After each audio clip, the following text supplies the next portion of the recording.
السلام عليكم ورحمة الله تعالى وبركاته. إن شاء الله تكونوا بخير، إن شاء الله تكونوا في أحسن أحوالكم.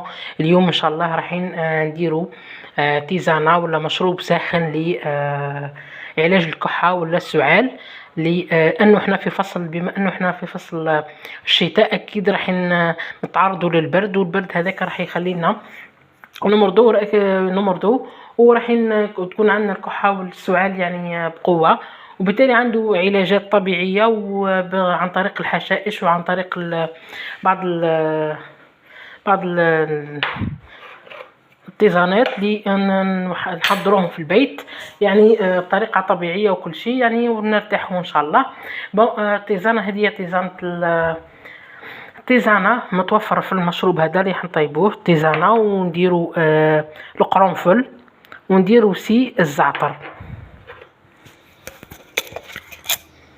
الزعتر بيان سور، الزعتر عنده فوائد كبيرة في السعال وحتى الامساك. مليح يقولوا الزعتر، يعني عشبة الزعتر معروفة بالناس اللي عندها الامساك، يعني مليح لها. ايضا القرنفل بما انه حار، يعني راح الحرورة هذيك راح تنقص من حدية السعال وحدية الكحة والتيزانة ملينة، يعني كما النعناع وكل شيء ملاحة.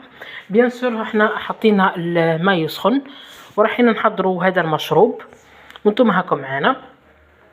ان شاء الله تدعمونا في القناة عن طريق اللايكات والبارتاج والنشر في الجروبات، لانه قناتنا حابين نكبروا مع بعضنا وننجحوا مع بعضنا كامل.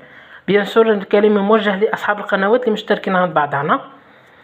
دركا مادام سخن الماء نحط شويه تيزانه، نحط شويه زعتر، قدر ملعقه،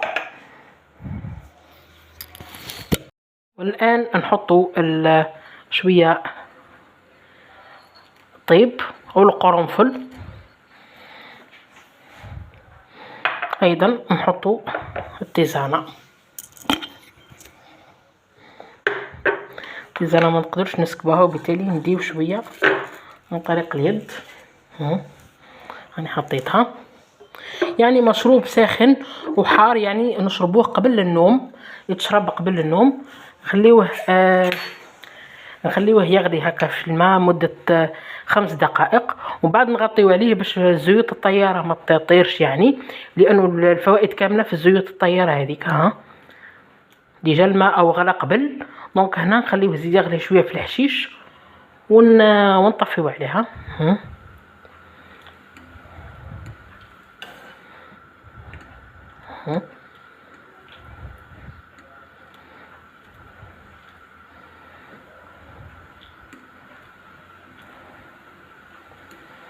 الانسان ماذا بيه يشرب تيزانه في الليل قبل ما يرقد، مثلا كتعود عنده كحه ولا عنده سعال قوي، لازم يشرب التيزانه. يعني التيزانه مليحه، يعني مهدئه للاعصاب وتخليك ترتاح في الليل، خاصه يعني المشروبات الحارقه تاع الدهون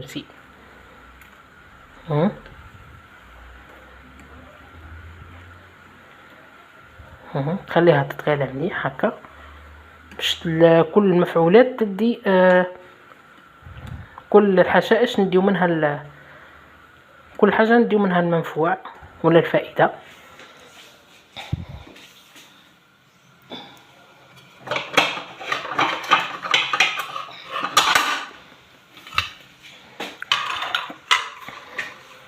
راهي تغالات التيزانة.